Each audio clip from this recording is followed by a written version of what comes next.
What's up, everybody? Today we're going to talk about tracking. So how I start my dogs off on tracking is with what's called scent pads. So I'll step in a pad the first week, 2 weeks, depending on the dog and how quickly they pick up on it. Step in, and from there I would put hot dogs in there. And I spread hot dogs all over the pad. And the hot dogs are cut up into small pieces. And that's all they would do is go to these, I usually do them at three scent pads, and I'd start them. And they'll clean the pads as they're eating the hot dogs, eating all the hot dogs. And I do that in 3. I'm introducing the area that we're going to start teaching them to track on. And after about the first week, I add Q-tips, like what you're seeing now.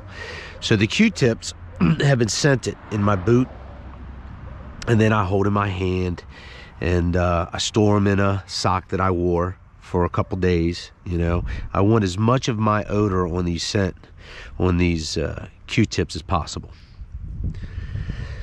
So after the Q-tips are scented, I start putting hot dogs and Q-tips together on the pads. From there, I lay a very short track. After about another couple days, the dog shows me that, you know, he's paying attention to the Q-tips and stuff. I'll go maybe 3 feet. I'll go maybe 3 feet with hot dogs and Q-tips, and then it'll end with a nice reward of hot dogs, a nice pile of hot dogs. After dogs are doing that well, I start phasing the hot dogs out immediately, and I start going to about 15 to 20 yard tracks. No hot dogs, just Q-tips, using the Q-tips like hot dogs. Now, why Q-tips? I don't need Q-tips to teach a dog to track. Dogs naturally track. I could just, you know, shuffle my feet along.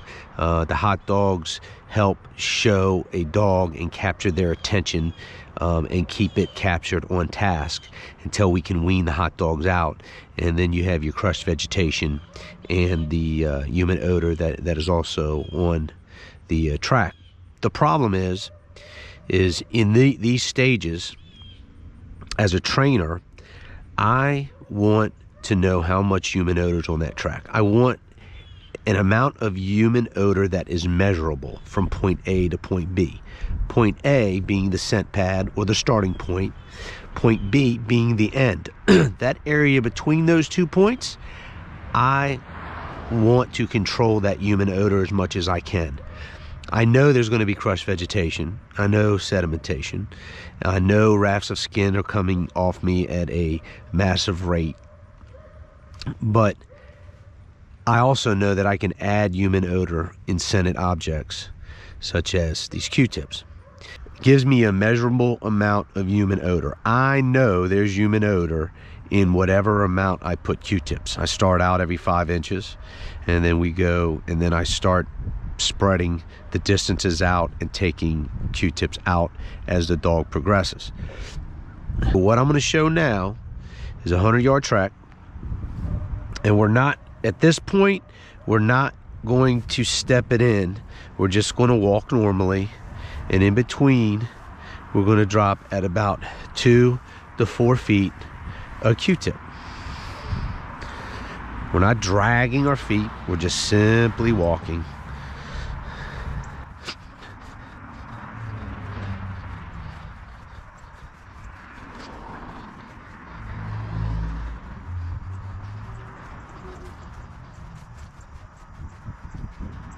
At the end, we place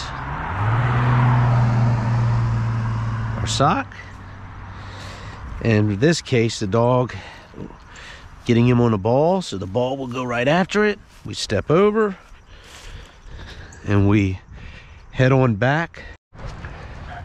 All right, so now we have our dog. This is K9 X, 7 months old. And our track is laid. He knows the area. He's been doing tracks here, so he understands what this area is for and is about. And when I start seeing those behaviors in a dog, I only give a tracking command maybe 1 out of 3, 1 out of 5 times, depending on the dog. I want him to independently identify the track, show that nice ID, and then handle the problem. So as you can see, I got him, I'm keeping him at about 6 foot line, and I'm just taking him for a walk. And I want him to solve this problem on his own. He smells a little something. I have not told him to track. He doesn't know what's going on. But when he gets this certain picture, it should take over on its own. And he should know exactly what we want him to do.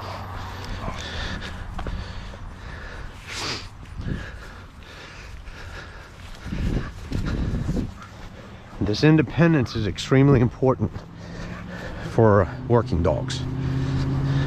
Because a lot of times we don't know where the track is. And if we just tell our dog to track, and we don't know where the track is, he could, you know, track a rabbit, deer, whatever else.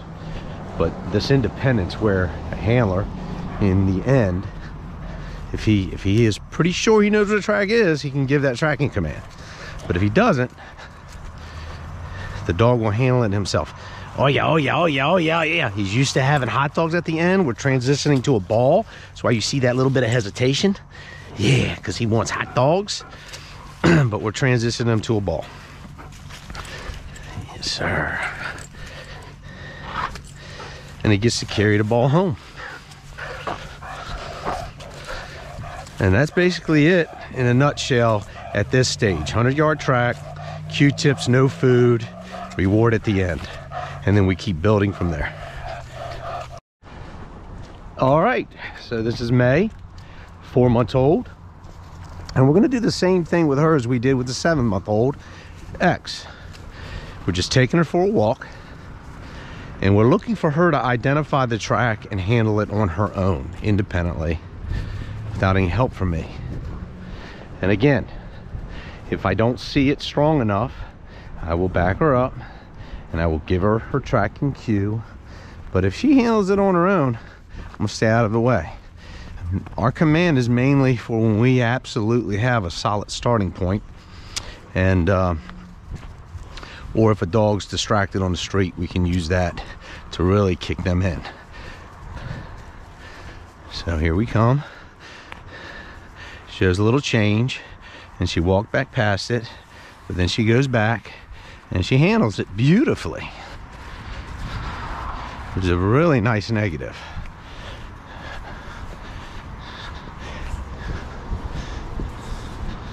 And this is a lot for a little 4-month-old. So we're gonna drive with it. She looks good. She's pulling me down the track. Little distraction. It looks like some deer feces. We're gonna give her a minute, give a little correction. She's right back on, and we're off. So she's still discovering stuff. That nose is developing, and we can't be too much, ask too much of her. As long as she wins, we got something to work with. What I'm seeing is she's not ready for a 100-yard track, and we'll back it down a little bit. Maybe keep putting food on it. Well, we got a solid ending though, and she ended with success. So what we're doing with her is we're taking our time with her because she's only 4 months old. And what this just told me was kind of a little test. 100 yards, she did really good on the IDing it, gave a good negative, got on track, got distracted once, and then the second time she starts spinning around. So we're going to shorten them up for her and really dial her in. And when she says she's ready, she'll jump right back out to 100-yard track.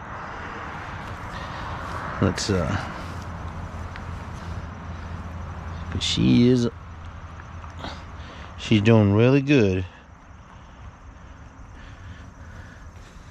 for a little 4-month-old, and she wants to do it, and that's 90%, 99% of it is that she wants to do it.